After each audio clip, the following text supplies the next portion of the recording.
Greetings, ladies and gentlemen, boys and girls, and all my non-cisgendered brick buddies out there. Welcome to PJ Builds Bricks. My name is PJ, and you are tuned into the 7th episode in the series where we're building the NASA X LEGO Space Shuttle Discovery set.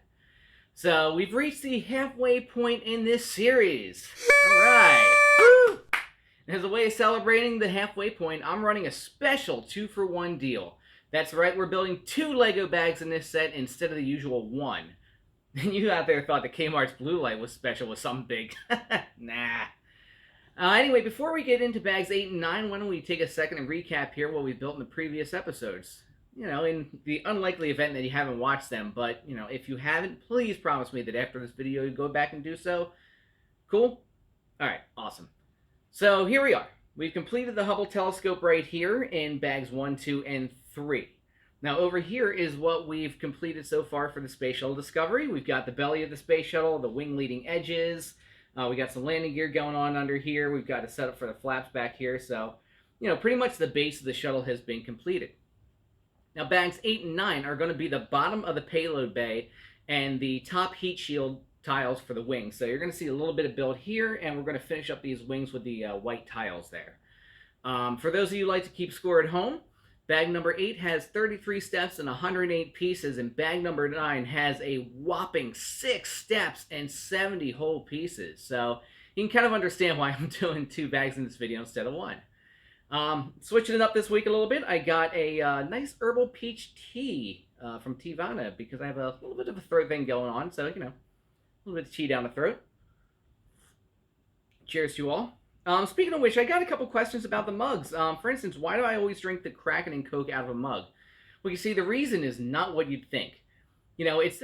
Welcome to the world-famous build surface. So today's world-famous build surface is brought to you by Dr. Beavis Brickhead's amazing anti-brick step apparatus. Brick buddies, do you not own Crocs, but you still need to pick up your Legos? Or maybe you've missed a couple Legos while cleaning.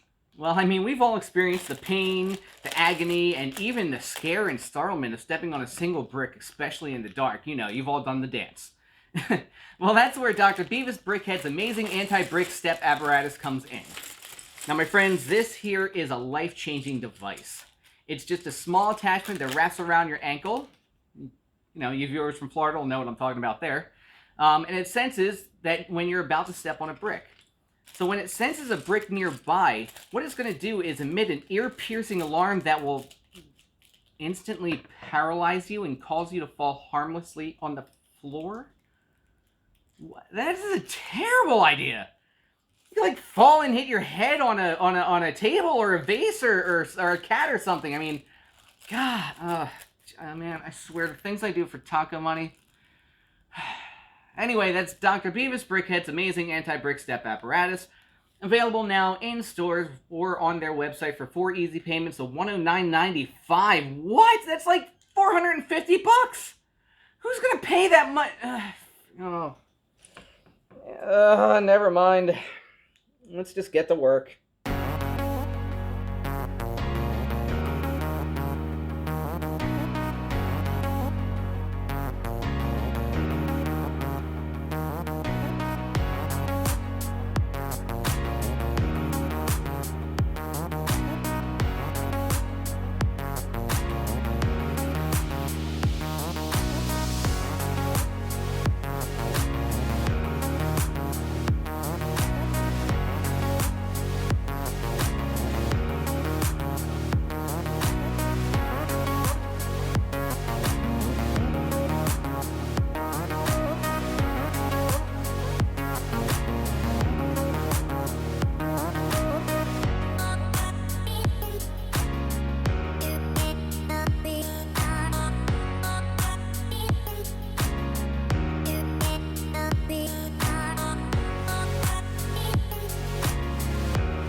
there we have it, folks. Bag number 8 is in the books, so not terribly too much going on here. What I thought was interesting is there's actually nothing that holds this piece on. And I was kind of playing around with it. I think this little spine right here that we made has something to do with the landing gear. Because if I push on it, the landing gear snaps down. And if I pull on it, nothing happens. So I'm thinking this is part of the mechanism that retracts the landing gear. Something that has to do with this little tail piece here that the engine's going to be sitting on. That's still a really cool mechanism, though. I can't remember the last time I seen it where something like snapped down on a Lego set just like that. So that's kind of cool. And I'm curious to see what they have for the back landing gear as well. But before we move on to bag 9, I wanted to give you some cool information on the tires here because they're pretty neat.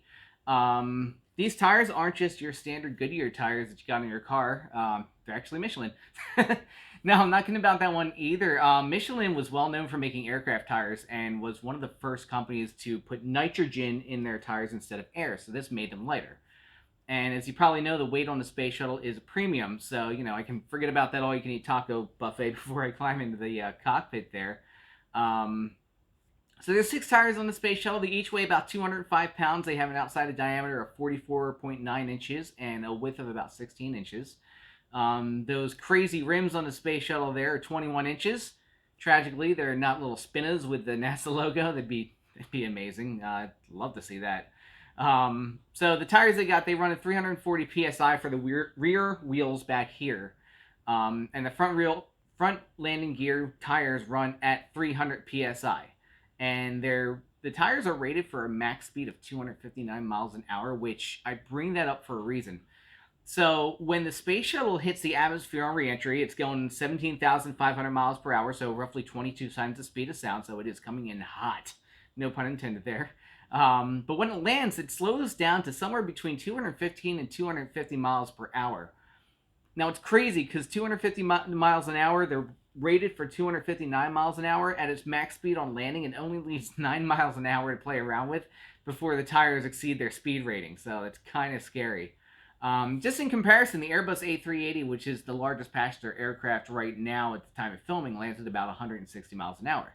So as you can imagine, the space shuttle, comes in with the nose up and it lands pretty hard. So the back of the wheels take all the brunt of the force. So the back wheels are changed each mission. The front wheels can last a little bit longer. They are changed every other mission, so they can go up into space twice.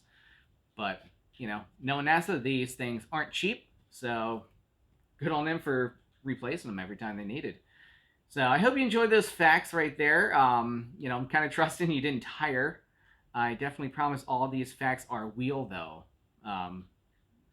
When you have a child who likes to leave their Legos out, be careful where you tread.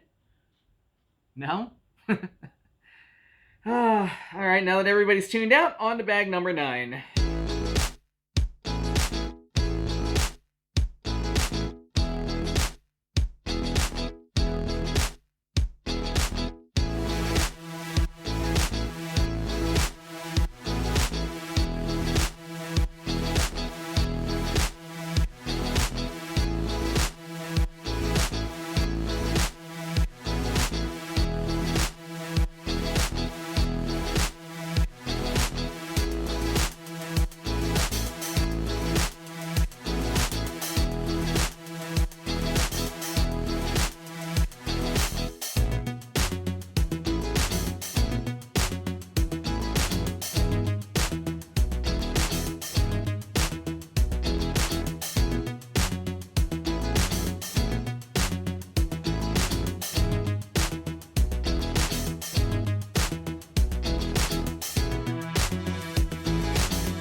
Alright, just got a couple finishing touches here on the sides, and that's going to do it for today's build of bags number 8 and 9. So as you can see, bag 9 kind of started the curvature of the payload bay that you see right here. Eventually we're going to put the payload bay doors on it that are famous for opening and closing. Then we finished off the tiles on the wings. Now, just a little bit of a word on the wings here. The wings are configured in what's called a double delta configuration. What that means is that when combined with the fuselage of the aircraft, or in this case, spacecraft, it makes it look like a giant triangle. So the wings are kind of flat straight across, curved here, and go down to the front. So the reason they chose this design was because for two reasons, really. First one is it's the most efficient design when it comes to hypersonic speeds, which of course, as we all know, the spacecraft hits quite a few times during its adventure. And it also provides a good lift to drag ratio during landing, so it helps the shuttle slow down and glide to a nice 250 miles or so stop. If you remember the Concorde aircraft that flew between New York and London about 3-4 hours or something like that, the first hypersonic aircraft design, they also used the double delta configuration and was designed in a similar way with that hook nose on the front. Some of you might be a little bit too young to remember that, but look it up. It was actually really cool, and I hope that that sort of travel makes a comeback pretty soon. It's also used on a wide variety of fighter jets and bombers. And so what I'm playing with back here too are what's eventually going to be built out to be the elevons, which is a combination of the word elevator and ailerons. And I'll get into that in a later video, but those are right back here on the tail ends of the wings. And the wingspan of the space shuttle is 23.79 meters from point to point. So that'll do it for this video. I'd like to thank you guys once again for building with me, and I really hope you enjoyed it. And don't forget, as usual, to like, comment, and subscribe, and most importantly, too, tell your friends about it. With your help and all your friends coming in, we can hopefully build this channel, and I can work on some better produced videos. Right now, it's pretty basic, but, obviously you guys want to make me look better. Hopefully. And don't forget about my call to all the musicians out there, too. I'm looking for some music, and I'll give you a shout-out if I use it during the build section of my videos. You can drop your link in the comments below. Hit me up on Twitter at pjbuildsbricks, or you can hit me up on Gmail at pjbuildsbricks@gmail.com. And again, if it's a good fit for the channel, I'll be happy to use it and give you guys a shout-out and help grow your brand as well. Last but not least, let's not forget my most important piece of life advice. The only time that it's acceptable to wear Crocs is when you're picking up your Legos. Unless, of course, you're wearing one of those Dr. Beavis Brickhead's anti-brick stepping apparatus or whatever they're called. Anyway, that'll do it for this video, and thanks again, guys, and stay healthy out there.